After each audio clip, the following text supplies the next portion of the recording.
In this video, I'll be showing you how to set up Wi-Fi hotspot on Android phone. It's a very simple method, so if you find this video helpful, be sure to drop a like and subscribe. Now, this tutorial is specifically for Android, and Android 16 offers high-speed 5G and 6G hotspot sharing.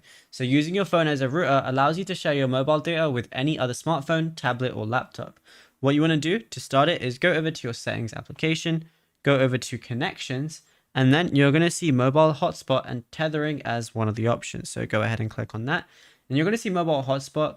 And all you want to do is firstly enable it. Then the text next to the toggle, you want to go ahead and click on that. Now, as you can see, mobile hotspot is now on. Now you can have your network name, your password, the gigahertz band, and everything like that. Choose exactly what you want. And if you want like the fastest, you can change anything like this. Of course, the password should be easier because then you can give it to someone for them to use. And if there's a one-time password or if you want to use a QR code, you could also do that as well. And yeah, it's as simple as that. Now, if you found this video helpful, be sure to drop a like and subscribe.